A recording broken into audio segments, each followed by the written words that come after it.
আমার কথা হচ্ছে তুমি ইন্ডিয়াতে আসবে না বলে তো, তুমি এই যে আসবো সুবিধা একটু যোগ করি এখানে।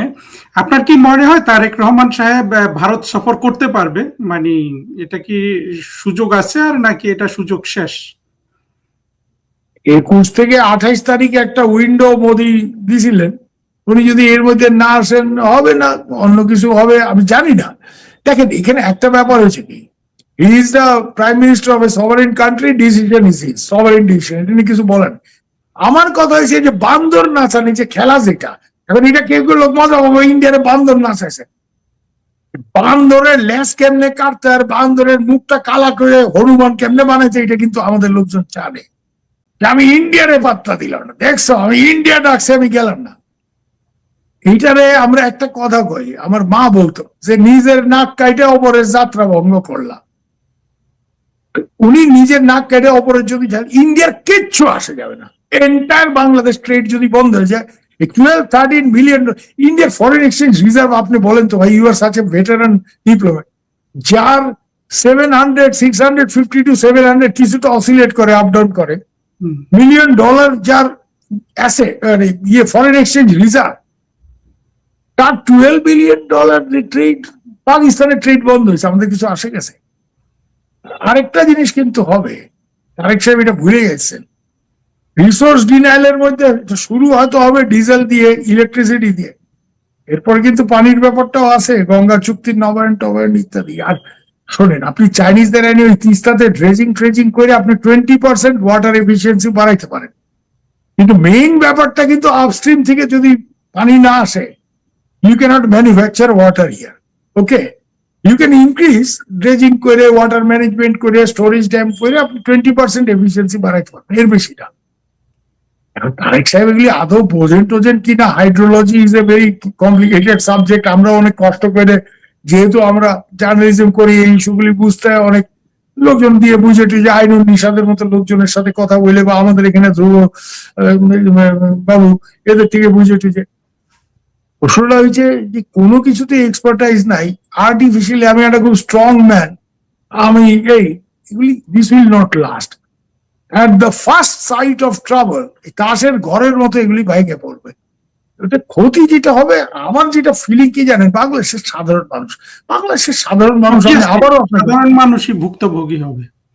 না, এখানে একটা জিনিস দেখেন, বাংলাদেশের সাধারণ মানুষ দেশে শুধু না, বিদেশে গিয়ে কি অক্লান্ত পরিশ্রম করে, এই আরব দেশগুলিতে চাবুক খায়, পিঠা খেয়ে আরব শেখদের, তারপরে এরা কইরে কিছু টাকা জমায়। আপনি একটা জিনিস দেখেন, বাংলাদেশের এলিট, এই দরবেশ টরবেশ, এরা সবচেয়ে বদমাইশ, এরা টাকা পয়সা বাংলাদেশ থেকে বাইরে পাচার করে। কিন্তু বাংলাদেশের কমন বিল, ওই সাতচুমিয়া মাতচুমিয়ারা যারা গিয়ে 12 ঘন্টা 14 ঘন্টায় এই মরুভূমিতে কাজ করতেছে, এরা এই কষ্টে জমানো টাকা দেশে পাঠায়, চাচা আমার জন্য একটা জমি রেখে দিও। I know how it works. Why? Because he believes in Bangladesh. This man is not an elite, he's a worker, শ্রমিক, but he believes in Bangladesh. He is more patriotic than Mr. Dorbesh. Now Mr. Dorbesh is a rascal, সে টাকা বাইরে পাচার করছে, Saudi Arab, these that we know where the money has gone, আরো এই ধরনের যারা elite crony capitalist. But এই যে কমন ম্যান, বাংলাদেশ তো ভাই দুইটা বড় ইকোনমি, একটা গার্মেন্টস, একটা remittance, you know it, I don't have to repeat it. তো এই রেমিটেন্স ইকোনমির ব্যাকবোনটা কি? এই সাতচুমিয়া মাতচুমিয়ারা, যে অক্লান্ত পরিশ্রম করে আরব শেখদের জালি বেদ খায়, ওই ডেজার্টের মধ্যে, ওই লিবিয়া, ওই এখানে তো খুব ডেমোক্রেটিক না এরা, মুসলমান বলে, আর এরা বাঙালি মুসলমানকে মুসলমান বলে মনে করেন। I have seen several instance, বলে ইনকো তরিকে সে মোহাম্মদের রসুল নেই বলনা था, ওই যে মোহাম্মদের রসুল একটু বাঙালি টাইপের রসগুল্লা, তো আমাকে বলে আপ বাঙালি ইতনা বেহতরিন, আমরা বচপন মে হাম উর্দু কা তালিম লিয়া, এই জন্য আমার, আমি মোহাম্মদের রসুল বলি, বাঙালি মুসলমান বলে মোহাম্মদ রসুল, এইখানে বলে ইনকো তো তরিকে সে মোহাম্মদের রসুল নেই বলনা था, ये क्या सारे 2 নম্বরই মুসলমান। যাই হোক, I don't want to get into that, but these are the people যারা অক্লান্ত পরিশ্রম করে দিবারাত্র খাইতে, ওই কিছু ডলার পাঠায়, চাচা আমার জন্য একটা জমি রাখো, বাংলাদেশ ইকোনমিক সিস্টেমকে তারা স্ট্রেনথেন করে, এখানে টাকাটা ঢুকায়, রেমিটেন্স যোদ্ধা বলেন আপনি যাই বলেন, এই লোকগুলি কিন্তু এই টাইপের লোক, and I have great sympathy for them. এটার এই ইকোনমি, বাংলাদেশের ইকোনমি এই জায়গাতে তারাই আছে। আজকে বাংলাদেশের ইকোনমিতে ধস নামলে এই সব লোক ঝাড় খাবে এবং আরো লোক বিদেশে যেতে বাধ্য হবে, কিছু করার নেই, কোথায় গিয়ে কি করবে। হ্যাঁ, তো এই জায়গাতে যদি বিন্দু মাত্র বাংলাদেশের মানুষের জন্য ফিলিং থাকে এইসব পলিটিশিয়ানদের, এইসব তারা এই 2 নম্বরই ক্রোনি ক্যাপিটালিস্ট এইসব ব্যাকিং টেকিং না করে এটা বাংলাদেশের ইকোনমিটাকে সিরিয়াসলি, এবং বাংলাদেশের ইকোনমি ফিক্স করতে গেলে ইন্ডিয়ার সাথে আপনাকে ইন্টারাক্ট করতে হবে। There is no way, because India is your direct neighbour. ভাই, you can choose a friend, you can't choose your neighbour. Geography has given your neighbour, তোর 3 দিকে ইন্ডিয়া। হ্যাঁ, তো এই জায়গাতে তুমি এখানে যদি পায়ে পায়ে দিয়ে ঝগড়া করো, কাটিবাজি করো, আঙ্গুল দাও, এটার ইম্প্যাক্ট তো ভালো হবে না। আমি এখন অনেকে বলবে যে আমি হুমকি দিচ্ছি, হুমকি না, this practical thing. I know how the Indian state works. আমার খুব কাছের থেকে ইন্ডিয়ান স্টেটকে দেখার অভিজ্ঞতা আমার আছে, বিকজ সাংবাদিকতা করছে। We also know how the Bangladesh states work. আমি বাংলাদেশে সাংবাদিকতা করছি, আমি বিস্তর লোকজন চিনি, নিজের দেশ বলেই মনে করি। এই জায়গাতে বাংলাদেশের মানুষের স্বার্থে India needs Bangladesh, Bangladesh needs India. আপনি ডিপ্লোমেট, আপনি নিশ্চয়ই আমার সাথে একমত হবেন। আমাদের যেমন বাংলাদেশকে দরকার, বাংলাদেশ ইন্ডিয়া। ইটস আমি তো পার্সোনালি এবং আওয়ামী লীগ বা আমাদের যারা মুক্তিযুদ্ধের পক্ষের অংশ, তারা তো যেভাবে হোক ইন্ডিয়ার সাথে আপনার স্বাভাবিক ভালো সম্পর্ক আমরা চাই।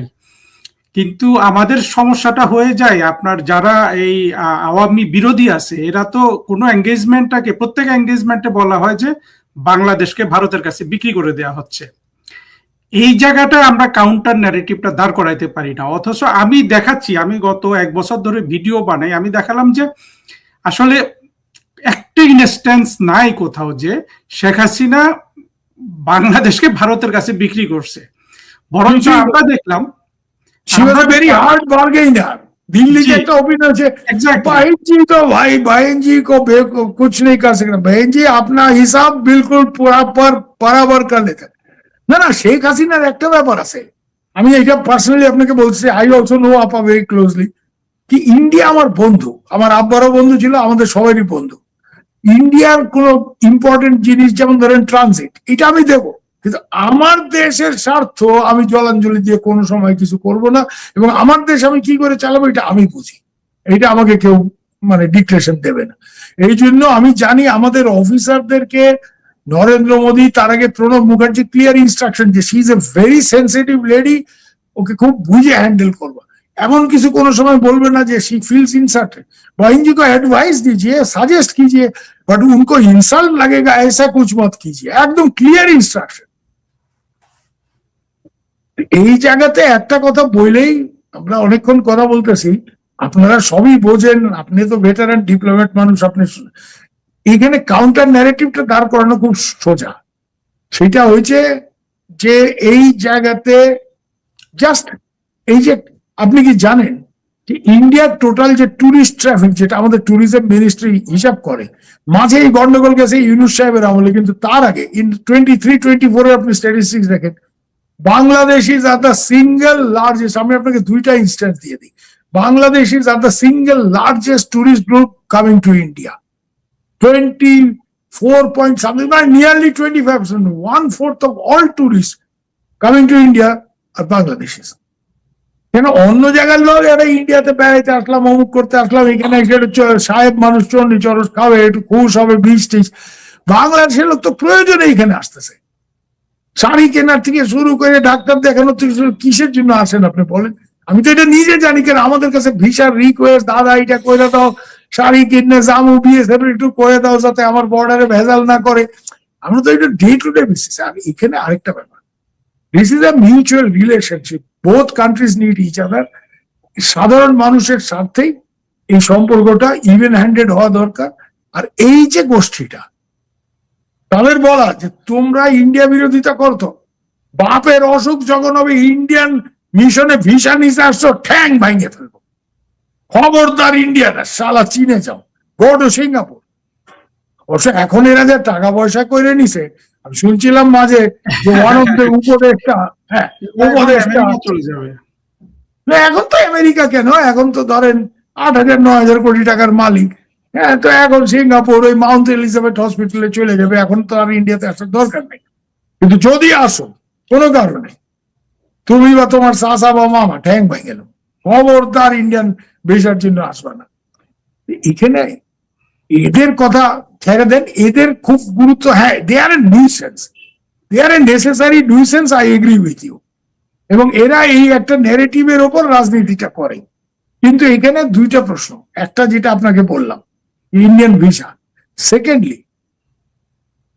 সেকেন্ডলি যেটা ভেরি ভেরি ইম্পর্টেন্ট, যে ইন্ডিয়া থেকে এই এসেনশিয়াল কমোডিটিস অমুক তমুক এগুলি, মানে আমার কোটা বাড়াও, আমার ডিজেল বাড়াও, don't ever ask for this.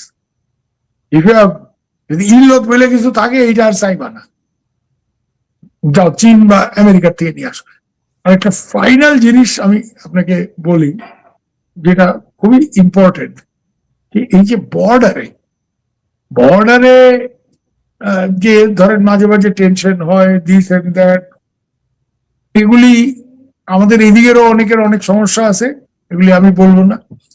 কিন্তু একটা ব্যাপার কিন্তু আপনি খেয়াল করবেন, যে এই যে বর্ডার হাট, আপনি নিশ্চয়ই তখন সার্ভিসে ছিলেন যখন এই বর্ডার হাটগুলি কিরকম ভাই, কিরকম পপুলার হয়েছিল আরুণ ভাই আপনি বলেন তো। আমি তো ত্রিপুরার মানুষ, আমি দেখতাম বর্ডার হাট মানে একটা উৎসব রীতিমতো, যে আরে আমি ওইখানে যাবো, আমার জিনিসপত্র বাংলাদেশের জামদানি কিনু, আরে আমার অমুকের জন্য, মানে এই বর্ডার হাট যে একদিকে যেমন ভিসার জন্য 1.5 লক্ষ অ্যাপ্লিকেশন পড়ে যাচ্ছে 48 ঘন্টার মধ্যে, আরেকদিকে এই যে বর্ডার হাট যখন হচ্ছে, বর্ডারের মানুষ দুই দিকে আইসে, মানে একটা রীতিমতো উৎসব। তাই জন্য আমি এটা এখনো বিশ্বাস করি, বাংলাদেশের অ্যাভারেজ মুসলমানদের, মডারেট মুসলিমস, তারা ধর্মপ্রাণ, কিন্তু বাড়াবাড়ি করার ব্যাপার নাই, এবং তারা ইন্ডিয়ার সাথে একটা বন্ধুত্ব, তারা এগুলি মানে এটা মানে ইন্ডিয়া স্বার্থের কারণেই হোক, যে কারণেই হোক, আর স্বার্থের কারণে কেন হবে, আমি তো এটা মানে আমার এগুলো শুধু স্বার্থ হিসাবে কেন দেখা হয়? দুই প্রতিবেশী না, আমি এটাও দেখছি যে অন্যদের সাথে হয়তো একটা গ্যাপ থাকে ল্যাঙ্গুয়েজের ব্যাপারে। অচিন্ত্য কুমার সেনগুপ্তের একটা কবি, অচিন্ত্য কুমারের একটা ইয়ে ছিল, যে আমরা বাঙালি বিভক্ত জাতি, দুর্ভাগা জাতি, কিন্তু আমরা ভাষায় এক, ভালোবাসা এক। আমি তো নিজে বাংলাদেশের থাইকে দেখছি যে কি টাইপের রিসেপশন। আমার দেশের বাড়িতে গেলে, মানে আমি যখন চলে আসতে চাই, হ্যাঁ ছুটির দিন, আমি ওই জুম্মাবারের দিন যাইতাম, হ্যাঁ বলে এই মিয়া তুমি তো এখন অনেক বড় মাস্তান হয়েছ, হ্যাঁ প্রধানমন্ত্রী থেকে আরম্ভ করে সবাই এখানে তোমার যাতায়াত, তুমি এই দেশে, মানে এমন হবে কথাটা বলবে যাতে আমি দেশে থাকি, আরো কয়েকদিন থাকো, এইটা আনি, এইটা খাওয়ামু, ওইটা খাওয়ামু। হ্যাঁ মানে ওই রহিম চাচার যে ফ্যামিলি আমার গ্রামের, আমার জ্যাঠামশাইয়ের বন্ধু টন্ধু ছিল এরা, তো সেই কথা মানে স্মরণ করে করে, মানে মানে অভ্যর্থনা, অতিথি আপ্যায়ন, মানে যেভাবে এই দাওয়াত, মানে বললাম তো বাংলাদেশে, মানে people in Bangladesh can kill somebody by hospitality. আমি এটা নিজের অভিজ্ঞতা আমার আছে, এখন দোষ নাই, আমিও বাঙাল মানুষ, খাইতে ভালোবাসি। এই যে জাস্টিস শামসুদ্দিন মানিক বেচারা, মানে এত খারাপ লাগে দুলা ভাইয়ের এই অবস্থা। ওর ওয়াইফ, আমার বই সাবির আহমেদ, দাদা কি করতেছো, আমি কাম করি। তোর দুলা ভাইরা আজকে 10টা না 12টা ইলিশ মাছ কেউ দিয়ে গেছে, জজ সাহেব ধারাটা দেবে, হোয়াইট চটে কেউ ইলিশ মাছ দিয়ে, তো তুমি আসো, দুলা ভাই কয়ে গেছে, তোমার ডাক। গেলাম, যাওয়ার পর আপনি বিশ্বাস করুন ভাই, এটা 2017 সালের ঘটনা, আপনি কলিরে জিজ্ঞেস করতেন if you know her. 26 piece ইলিশ এক পথে বসে খেলা, বাস। দাদা তুমি তো কইছো না কি করতে হইব, শসা দিয়ে রাঁধব, কিচ্ছু করতে হইব, শুধু ভাস। ওই ইলিশের স্বাদ তো মানে আলাদা ব্যাপার। তো ভাস, 26 পিস ইলিশ এক পথে বসে খেলাম, তারপরে 2টা মিল অফ। আমি যার বাসায় থাকতাম তারে এসে যখন কইলাম, ভাবি বলছে আপনি এরকম উল্টা পাল্টা খান, শরীর টরীর খারাপ করলে, আমার বউয়ের নাম করে বলছে সর্বরিকে আমরা কি জগৎ। আমি দেখেন বাঙাল মানুষ, জীবটা বড় 6 হাত লম্বা জীব। আমার দাদু বলে একটা আস্তা পাঠা খায় লইতো ত্রিপুরার, যে এরকম কথা আছে। তা আমিও পাইছি এই ইলিশ, তো কোনো সময় এই স্বাদ তো নাই। তো বইনটা কইছে বইন বাস। এখন দেখেন বইনের তো কি অবস্থা কি। আর দুলা ভাই আমাদের বর্ডার পার করতে গিয়ে একটা সুপ্রিম কোর্টের জাস্টিস মাইক ধর করে, বেচারা তো মারা যায় অবস্থা। I am feeling so bad. তো যাই হোক, প্রশ্নটা যে একটা people to people level relation, এই যে আওয়ামী লীগের লোকজন এখানে এসে আসে, আমি আপনাকে বলতেছি, এই আমার বোন রোকেয়া প্রাচীন, সেও বইন, আমার তো বইনের ব্রিগেড পুরা। তো সে বড় অভিনেত্রী, এখানে থাকছে, আমরা বাড়িটারি ঠিক করে দিছি। তো বইন একটু টেনশন করতেছে যে বাড়ির যে কন্ট্রাক্ট অমুক তমুক। বাড়িওয়ালা আইসে আমি গেছি ঠিক করতে পারি, কইলাম যে উনি বাংলাদেশের খুব বড় অভিনেত্রী হতো। বাংলাদেশ, তাই নাকি? বড় অভিনেত্রী, আচ্ছা। বাংলাদেশের সিনেমা তো আমরা এখানে দেখতে পারি না, এখন গালিগালাজ করলে ইন্ডিয়ান গভর্নমেন্টকে যে বাংলাদেশের এত ভালো ভালো সিনেমা দেখতে। তারপরে বলো বাংলাদেশের মানুষ থাকে, কন্ট্রাক্ট মন্ট্রাক্ট কিছু করা লাগবে না, কাগজপত্র দরকার নেই, আপনি থাকেন এখানে, ভাড়া যখন সম্ভব পারলে দেবেন। কেন জানেন? ওই লোকটা আটকাই এলো, আওয়ামী লীগ বন্ধু, হ্যাঁ জামাই তো এলে ঠ্যাং ভাঙ গেল। আমি যখন বিডি নিউজে কাজ করি, আপনি বিশ্বাস করবেন না, এইখানে আমি আমার এক শিষ্য তো তৌফিক যে আমার এইটা ছিল, বললো ওরে নিয়ে যান, ও একটু ইন্ডিয়ার ইলেকশন টিলেকশন দেখুক, একটু বোঝুক, ওয়েস্ট বেঙ্গলের পলিটিক্সটা আমাদের লোকজনের বোঝা উচিত। তো সেইখানে আমি যেখানে থাকি ভাই, এই যাদবপুর অঞ্চল, এগুলি হচ্ছে ইপিডিপি কলোনি, সব east Bengal displace person colony ছিল, সবই বাঙাল। এখানে এখানে যদি আপনি সন্ধ্যাবেলা যান, ওই দাদু টাদুরা সব বৈশা আছে, আপনার মনে হবে আপনি বরিশালের কোথাও বৈশা আছে। তো এরা এখানে গিয়ে রিয়াজুল এদেরকে ইন্টারভিউ করা শুরু করছে, সেই কইছে বাংলাদেশ। তো বাংলাদেশ তখন শেখ হাসিনা পাওয়ারে, শেখের বেটি বেডি আছে, সামাইত্যাদিরে ফাঁসিতে তুলছে। This is the dialogue. মানে এই রিয়াজ আমাকে আইসে বললো যে আমার তো মনে হয় এই যাদবপুর কনস্টিটিউশন আপা যদি ইলেকশনে দাঁড়ায়, উনি মমতা ব্যানার্জিকে হারাই দেবেন। কারণ মমতা ব্যানার্জি এই বঙ্গের মানুষ, এই ইস্ট বেঙ্গলি এরিয়াতে মমতা ব্যানার্জির অতটা পপুলারিটি ইয়েটে নাই। আর মমতা ব্যানার্জি একটু এখানকার বিহারি মুসলমান, ওদের সাথে একটু ওঠা বসা বেশি করে, তো এটা আবার বাঙালি মুসলমানরা পছন্দ করে না, বুঝতে পারছেন? এইসব অনেক ফ্যাক্টর আছে। হ্যাঁ, ওই পার্ক সার্কাস তিলজলা ওই সব লোকজন হচ্ছে মমতার একটু কাছের লোক, এইটা নিয়ে বাঙালি মুসলমানদের মধ্যে একটু রিজার্ভেশন আছে। যাই হোক, এই জায়গাতে এইসব লোক বলছে এখানে শেখ হাসিনা দাঁড়ালে ইলেকশন জিতে যাবে, আপা এখানে দাঁড়ালে ইলেকশন জিতে যাবে। কেন? বলে যারাই কইছে যে আমরা তো একটু আওয়ামী লীগ শেখের বেটি বেডি আছে, জামা ইত্যাদিরা ফাঁসিতে তুলছে, এইসব লোক মহা। আমি এটাই বলতেছি যে বিভক্ত জাতি, দুর্ভাগা জাতি, দেশ ভাগ হয়েছে, হাজার হাজার লক্ষ লক্ষ লোক প্রাণ গেছে, মন্ডান্তরে প্রাণ গেছে, পার্টিশন 71, এখানে নকশাল মুভমেন্ট হয়েছে। কিন্তু এই নকশাল মুভমেন্ট চলাকালে এখানে যখন বাংলাদেশের মুক্তি হয়েছে, কোনো বাংলাদেশের লোকের গায়ে হাত পড়ছে? কিছু হয়েছে? কিচ্ছু হয়নি। যে না এরা তো আমাদের ওই আমাগো মানুষ। আমি যেটা বাংলাদেশে পাইছি, যে আমার দাদা তো আমাগো মানুষ, এই আমাগো মানুষ ফেরোমিনা কিন্তু সাংঘাতিক ভাবে কাজ করে, বুঝতে পারছেন? তো এইখানে আমার বোয়িং বলতেছে যে না তো সমাধান হয়ে গেছে। আমি তো ভাবিনি, আমি ভাবছি কাগজপত্র নিয়ে ভেজাল টেজাল। ও বাংলাদেশ, ঠিক আছে থাকে, যখন পারবেন টাকা পয়সা দেবেন, অসুবিধার কিছু নাই, যা হয় দেবেন, এরকম একটা ব্যাপার। এই জিনিসটা কিন্তু দেশ ভাগের 70 বছর পরেও এই ফ্যাক্টর গুলি কিন্তু এখনো আছে। হয়তো পরবর্তী জেনারেশন গুলিতে এই মেমোরিটা, এই কালেকটিভ মেমোরিটা তো থাকবে না। এগুলি আস্তে আস্তে আমরা বাবাদের থেকে পাইছি। আমার মা সেই যুগের কারমাইকেল কলেজের গ্রাজুয়েট ব্রাহ্মণ। আমার মা একটা কথা বলতো, দেখো আমরা জীবন দিয়ে দেখছি এইসব হিন্দু মুসলমান এগুলি ননসেন্স, এগুলি কোনো ফ্যাক্টর না। আমার মাস্টার মশাই ভাইস প্রিন্সিপাল হাসমতুল্লাহ সাহেব, আমার এখনো নাম মুখস্থ, উনি মুসলিম লীগের ভাইস প্রেসিডেন্ট ছিলেন। যখন আমরা ঠিক করলাম বর্ডার পার করবো, অনেক বোঝানোর চেষ্টা করছে, আমার দাদু ডাক্তার ছিলেন, যে ডাক্তার বউ কেন যাইবেন না। যখন ঠিক করলো না চলে আসবে, আমার বড় মামা এয়ারফোর্স জয়েন করেছে, ইন্ডিয়ান চলে আসবে, আমার মা বলছে এই স্যার তার ভলেন্টিয়ারদের নিয়ে, মুসলিম লীগের ভলেন্টিয়ারদের নিয়ে আমাদের পরিবারকে বর্ডার পার করে দিয়েছে, যাতে কোনো ভেজা হয় না।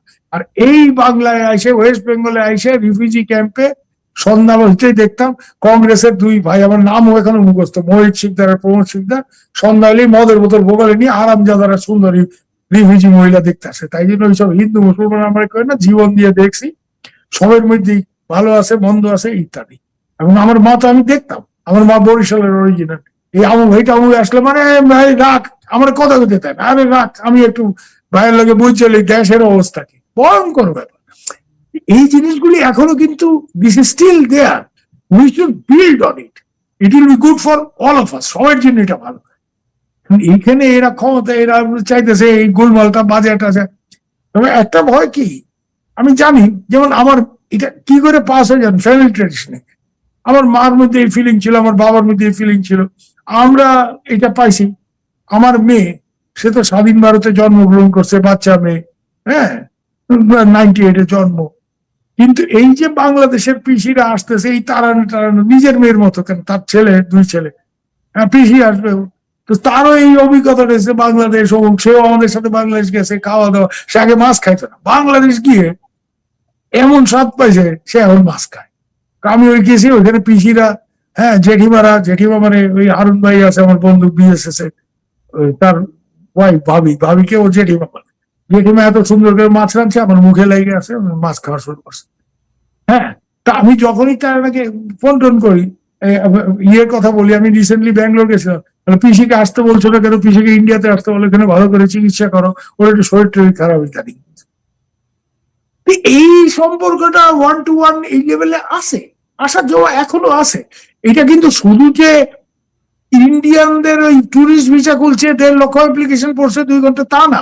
এখানে আমার বন্ধু মনসুর আহমেদ বিপ্লব, এনএসআই এর লোক, এখানে ও ভিসা সেকশনের চার্জে ছিল, বাংলাদেশ ডেপুটি হাই কমিশন, হাত ব্যথা হয়ে যায় দাদা ভিসা সই করতে হচ্ছে। কেন? কারা যেতেছে বাংলাদেশে? ব্যবসায়ী তো কয়েকজন, বেশিরভাগই নস্টালজিয়া ট্যুরিজম, দেশ দেখতে যাবো। শেখ হাসিনা আইসে, এখন এখানে কোনো ভেজাল নাই, দেশ দেখতে যাবো।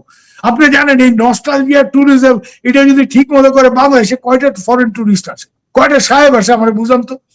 The biggest sector of tourism Bangladesh can exploit is nostalgia tourism.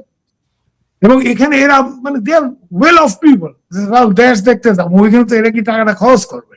দেশে গিয়ে তো টাকাটা খরচ করবে কিছুই না, এটা ইমোশন, দেশ দেখতে যাবো, দেশ দেখতে যাবো, একটু নাগেশ্বরী মন্দিরে গিয়ে একটু পূজা দিয়ে আসুন, কি দেশের মন্দিরে একটু পূজা দিয়ে আসুন। আমি আপনার একটা ঘটনা বলি, আমি কিন্তু হানিমুন করছি বাংলাদেশে, জানেন 91-এ, ওই যে বিশাল একটা সাইক্লোন হয়েছিল চিটাগাং, আপনার মনে আছে? Cyclone tidal wave, that's right, তার ঠিক আগে আমার বিয়ে হয়েছে। আমি তো বিয়ে করছি সুভাষ বোসের জন্মদিন দেখে, 23 জানুয়ারি। আমার হিরো সুভাষ বোস বঙ্গবন্ধু আর চেয়ে হয়ে গেল, যাই হোক, দ্যাটস এ লং স্টোরি।